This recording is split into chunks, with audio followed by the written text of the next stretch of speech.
बंधुगण नमस्कार। हस कथा पछरे कहबी मते आग गोटे प्रश्नर उत्तर दियंतु। शुणिली बिहार रे कुआडे भोट होइतला सतरे आजिकल भोट होउछि कि जो माने बेसी जानिछंती ये जितिबो सी जितिबो बिली कहउछंती सेही मानक ठारू शुणुछि आजिकल कुआडे इलेक्शन होउछि।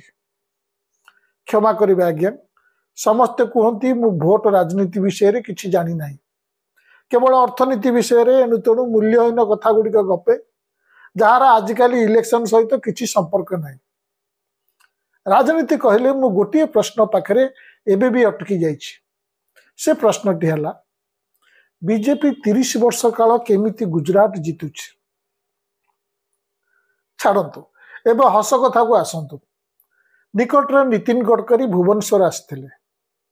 सेठारे से कहले जहाँ अनेक ओडिया पेपर हेडलाइन बनैथिले तांको विभाग पाखरे 15 लाख कोटी टंका खर्च न होई पड़िछि आ जीए जेते पारुचन दियो। बंधुगण 15 लाख कोटी टंका सतरे तांको विभाग पाखरे 15 लाख कोटी टंका अछि। ए वर्षर बजेट थला मोट 50.65 लाख कोटी टंका। सेथिरु सरकार जेते लोन करिसंती ता पई सुध बाबद रे प्राय 25% बा लगभग 12.5 लाख कोटी टंका व्यवहार देइथला। बाकी रहला प्राय 38 लाख कोटी टंका। ता भितरु केवल नितिन गडकरी विभाग को 15 लाख टंका रु ऊर्ध्व दिया जाइछि। बाकी 23 लाख कोटी टंका रु 50 रु ऊर्ध्व विभाग गुडी को केते केते लाख टंका दिया जाइथिबो। होई पारे जे एटा गोटे मुंडा हिसाब।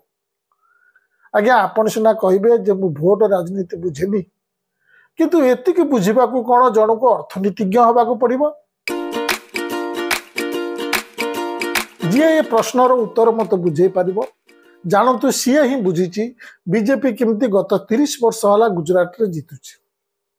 लगातार अनरेस्ट्रिक्टेड प्रोपागेंडा जदि चलिबो धीरे धीरे ए कथा गुड़िक आम विश्वास कर चलिबा।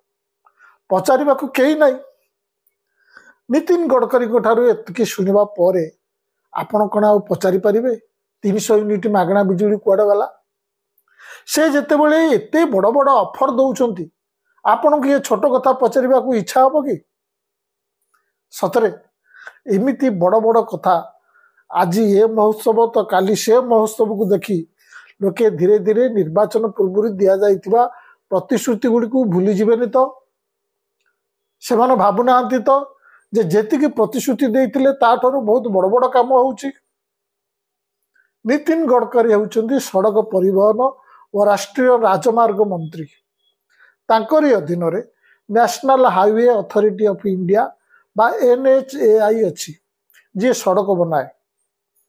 चलित वर्ष एप्रिल 2 तारिख रे तांको मंत्रणालय तरफ गोटे प्रेस इस्ताहार प्रकाश पाइतला।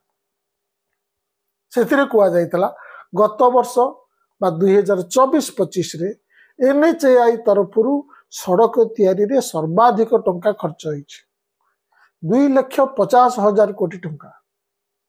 से वर्ष पई 2,40,000 कोटी टंकार लक्ष्य रखा जाइतला। से लक्ष्य ठारू अधिका खर्च होइछि। केवल सेतिक नुहे, सेतिरे आउरी मध्य दाबी होइछि। लक्ष्य थिला 5,150 किलोमीटर सड़क तैयारी करिबाकू, किंतु प्रकृत रे ताठारू अधिक सड़क तैयारी होइछि 5,614 किलोमीटर। तबे ए तो हैला प्रेस इस्ताहार, किंतु जदि आमे सही वर्षर NHAI अकाउंट बुक देखिबा तबे आमे पाइबा जे 1,45,748 कोटी टंका खर्च होइछि। ता माने प्रेस इस्ताहार रे जेतिक टंका खर्च होइछि बोली लेखा जाइछि ताठारू प्राय 1 लाख कोटी टंकार अधिक कम खर्च होइछि। ताले दुईटी मध्य एते व्यवधान कहीं अकाउंट्स बुक गोटे कथा कहूछि, प्रेस इस्ताहार आ गोटे कथा कहूछि। ताले सरकार कोन मिछ कहूछि, केउटी सत? एबे गोटे मजादार विषय को आसंतु। NHAI रो 2022-23 रो अकाउंट्स खाता कहूछि 31 मार्च 2023 सुधा यह सुझीबा को बाकी थिबा ऋणर परिमाण होउछि 3,43,114 कोटी टंका। एतिक टंका से ऋण करथिला। ए ऋण दुई प्रकार रो। गोटे है सिक्योर्ड लोन, अन्यटी है अनसिक्योर्ड लोन। अनसिक्योर्ड लोन हूँ बिना कौन बंधक थिबा लोन। सेतेबेले एनएचआई रो सिक्योर्ड लोन थिला 2,04,978 कोटी टंका। अनसिक्योर्ड लोन थिला 1,38,136 कोटी टंका। सिक्योर्ड लोन कथा एबे टिके भूली जातु। एही अनसिक्योर्ड लोन भितरे थिला 80,136 कोटी टंका, जहाँ एनएचआई विभिन्न सरकारी बैंक को सुझिबार थिला। या बाद NHI national small savings fund बा एनएसएसएफ को सेतेबेले 50,000 कोटी टंका सुझिबार थिला। ए सबु जाक हला unsecured loan. National small savings fund होची केंद्र सरकार निज फंड। आमे जो national saving certificate, Kisan Vikas Patra, PPF, senior citizen saving scheme, Sukanya Samriddhi Yojana ये सब टंका रखू। से सब टंका से एनएसएसएफ रे जमा हुए। से टंका सरकार का विभिन्न निगम और राज्य सरकार माने बेले बेले ऋण नियंती। यह केंद्र सरकार तेणु यहीपरि भाव 31 मार्च 2023 सुधा सरकार एनएचआई नामक गोटे संस्था सरकार एनएसएसएफ नामक आउ गोटे संस्था को 50,000 कोटी टंका सुझिबार थिला।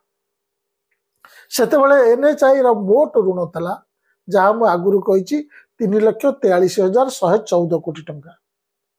एबे आसंतु त पर वर्ष 2023-24 को 2023-24 रे एनएचआई रो मोट ऋण थिला प्राय सेतिकी 3,35,373 कोटी टंका। सेथिरे अनसिक्योर्ड लोन थिला 1,36,442 कोटी टंका। यह भी पूर्व वर्ष भली प्राय सेतिकी। एबे आसंतु पर वर्ष 2024-25 को 31 मार्च 2025 बेलू ये गोटे इंटरेस्टिंग कथा बाहर। 31 मार्च 2025 बेलू एनएचआई रो बकेया लोन बहु परिमाण कमीगला 2,44,604 कोटी टंका थिला। तेणु पूर्व वर्ष अपेक्षा 90,769 कोटी टंका कमी। ता भितर अनसिक्योर्ड लोन 1,36,442 कोटी टंका कमी 50,225 कोटी टंका हो जाइछि। तामाने एनएचआई सेतिकी अनसिक्योर्ड लोन सुझी देछि। सुझी देइथिबा एही अनसिक्योर्ड लोन भितर अछि एनएचआई नेइथिबा एनएसएसएफ रो 50,000 कोटी टंका। तेणु 2022-23 रे एनएचआई अकाउंट रे देखा जाइथिबा 50,000 कोटी टंकार एनएसएसएफ लोन एनएचआई 2024-25 रे सुझी देछि। एक कथा केम जना पड़ला? एक कथा जना पड़ीतला केंद्र सरकार 2024-25 रो संशोधित बजेट। तेणु गडकरी मंत्रालय एप्रिल 2 तारिख रे प्रेस इस्तार रे जो कहितला 2024-25 रे सड़क तैयारी खर्च 2,50,000 कोटी टंका आइछि बा सरकार सही वर्ष एनएचआई को 2,50,000 कोटी टंका देइथिले। प्रकृत रे से टंकारु सरकार 50,000 कोटी टंका नहीं जाइछन्ती, कारण एनएसएसएफ होछि सरकारंकर। तेणु सरकार एनएचआई को प्रकृत रे 2 लाख कोटी टंका देइछन्ती बोली बुझियाको हबो। पुणी से 2024-25 रे एनएचआई सरकारी बैंक गुड़िक नहीं किसी लोन सुझी। तेणु आगुरी मु जो कही एनएचआई अकाउंट बुक अनुजाई 2024-25 रे सड़क तैयारी रे 1,45,748 कोटी टंका खर्च होइछि। ताहा ही प्रकृत रे ठीक। प्रेस इस्तार माध्यम कही 2,50,000 कोटी टंका होछि गोटे अर्ध सत्य। कारण एथिरे सरकार लोन सुझीबा को मध्य सड़क तैयारी खर्च रे देखुचंती। बंधुगण एक कथा ठीक जे केंद्र सरकार निजर कैपिटल एक्सपेंडिचर खर्च बहुत मात्रा रे बढ़ाइछंती। अनेक सड़क तैयारी करूछंती, अनेक ट्रेन लाइन बिछौछंती, आहुरी अनेक प्रकल्प तैयारी करूछंती।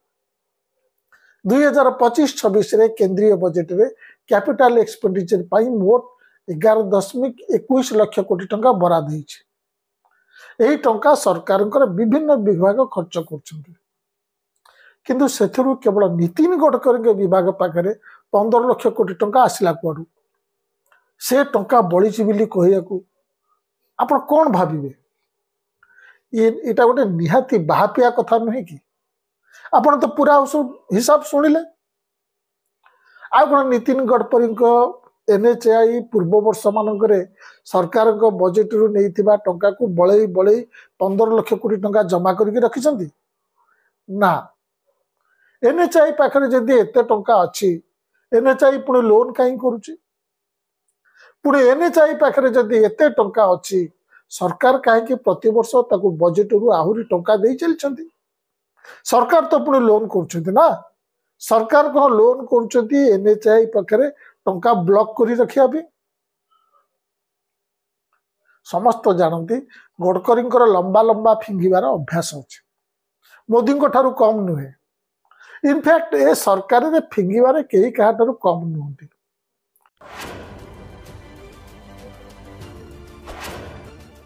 विगत 9 वर्ष मोदी सरकार ओडिशा को 18,83,000 कोटी टंकार दायित्व नहीं ताकू जदि मु तार ठीक पूर्व 10 वर्ष सह तुलना करी ये यार मात्रा 2,93,000 हम 2004 रु 14 पर्यंत दिल्ली रे बसी सरकार ओडिशा को 2,93,000 कोटी टंका देथिबा बेले आज मोदी सरकार विगत 9 वर्ष 18,83,000 टंकार दायित्व नहीं 2021 मसीह धर्मेंद्र प्रधान कहते 9 वर्ष मध्य केन्द्र रे थिबा तांको केंद्र सरकार ओडिशा को 18,83,000 कोटी टंकार दायित्व नहीं आपन को टिके ग्रामर एपट सेपट लागु नथियो कि 18,83,000 ओडिशा को 18,83,000 कोटी टंकार दायित्व नहीं लोके यार माने कौन बुझिबे से माने बुझिबे देइचंती चैनल भी कहूची देइचंती कारण से बड़े धर्मेंद्र प्रधान कहते पूर्व यूपीए सरकार 10 वर्ष मध्य 2,93,000 कोटी टंका देइथिले एटा कौन संभव 9 वर्ष जदि 18,83,000 कोटी टंका देइचंती ताले वर्ष को पड़िला हाराहारी प्राय 2,09,000 कोटी टंका से तो से समय मध्य ओडिशा हाराहारी बजेट भी नथिबो कौन ओडिशा सरकार किछि राजस्व नथला और राज्य 9 वर्ष काल पूरा पूरी केंद्र सरकार बजेट रे चलता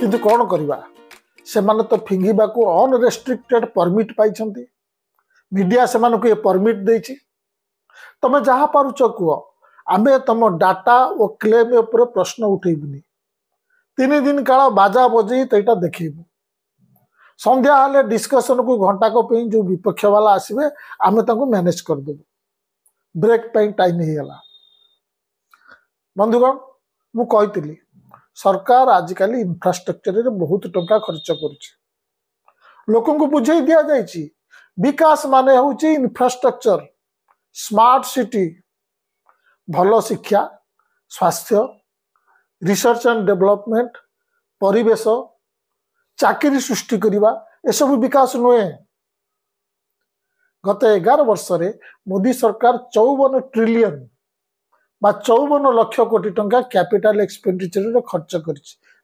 कैपेक्स कहुए लाख लाख गत 3 वर्ष है मोदी सरकार कैपेक्स रे प्रति वर्ष 11 लाख कोटी टंकार अधिक खर्च कर टंकार सड़क तैयारी होची रेलवे प्रतिरक्षा वाटर सब इंफ्रास्ट्रक्चर रे तैयारी होची किंतु कहीं ना अर्थनीति बढ़ी ना कमी ताहा जीडीपी रु बुझा जाए जीडीपी 4टी इंजिन ऊपर निर्भर करे 1 नंबर साधारण लोक केते खर्च करुचंती बा उपभोक्ता खर्च 2 नंबर सरकार द्वारा खर्च 3 नंबर विदेश रु रप्तानी माइनस विदेश रु आमदानी और 4 नंबर है प्राइवेट इन्वेस्टमेंट या भितर 3टी इंजिन काम करूनी उपभोक्ता खर्च बढ़ू ना भारत रप्तानी माइनस आमदानी हूँ सब नेगेटिव प्राइवेट इन्वेस्टमेंट बढ़ू ना बरं प्राइवेट कंपनी माने भारत रु जाई विदेश रे इन्वेस्टमेंट कर रिजर्व बैंक कौच 2024-25 रे भारतीय कंपनी मानकर विदेश रे इन्वेस्टमेंट $36 बिलियन रे पहुंची जहाँकि पूर्व वर्ष तुलन में 40% अधिक सरकार सब प्रकार चेष्टा कले प्राइवेट इन्वेस्टमेंट बढ़ किमती से सरकार इंफ्रास्ट्रक्चर रे निज इन्वेस्टमेंट बढ़ी चलते भावुं जीडीपी गोटे इंजिन तो चालू आउ पुणी सरकार को इन्वेस्टमेंट बढ़िले काले प्राइवेट इन्वेस्टमेंट बढ़िबो किंतु ता होउनी गत 3 वर्ष धरी सरकार को इन्वेस्टमेंट जीडीपी रो 4.1% रही आसला बेले जोटा कि कोविड पूर्व 2.8% था प्राइवेट इन्वेस्टमेंट ए समय 2% रु ऊपर को उठुनी यार बड़ कारण है बहुत कारण अच्छी सबुठ बड़ कारण है लोकंकर प्रकृत आय बढ़ू ना तेणु लोके निजर किणवा बढ़ऊ ना लोके जदि न किणवे प्राइवेट इन्वेस्टर माने फैक्ट्री लगे जिनस क्या बिकिबे तापरे इंफ्रास्ट्रक्चर तैयारी हेले शासक दलर पॉलिटिशियन मानकर चांदी ही चांदी से कॉन्ट्रैक्टर ठारू कट मिलिबो नले डेमोक्रेसी केम चलिबो कहूना गत वर्ष सरकार स्वीकार करथिले जे विगत 5 वर्ष मध्य 42 बड़ बड़ पोल ध्वंस हो भुशुड़ी पड़ी सड़क परिवहन और राजपथ मंत्रणालय कही 2021 और 24 मध्य जातीय राजपथ में 21 पोल भुशुड़ी पड़ी जो गुड़िक मध्य 15 संपूर्ण ध्वंस हो विषय बखाणिले मुझे समय कहलानी आउरी सेतिकी समय कहीपरि किंतु वीडियो को आउरी लंबा करने को चाहूनी गत वर्ष एप्रिल मासरे इकोनॉमिक टाइम्स रे प्रकाशित एक रिपोर्ट अनुसार निजे सरकार मानी 448 बड़ बड़ इंफ्रास्ट्रक्चर प्रोजेक्ट रे काम एते लेट हो जाइए से आहरी 5.5 लाख कोटी टंका अधिक खर्च हम एसबू कथा आम टीवी वाला कहबेनी चारिआडे महोत्सव एमओयू साइन बढ़ुची सरकार को प्रेस इस्तार होची मीडिया पे अमृत ये अमृत काल से मैंने कहीं क्या दुखी करेंगे एथिरे समस्त को खुशी करने 15 लाख कोटी टंकार जोक शुणेदेले भल कथा यही जोक शुणे शुणे से माने गुजरात रू गत 30 वर्ष है जीति चलती निर्वाचन तो केवल गोटे भ्रम। नमस्कार।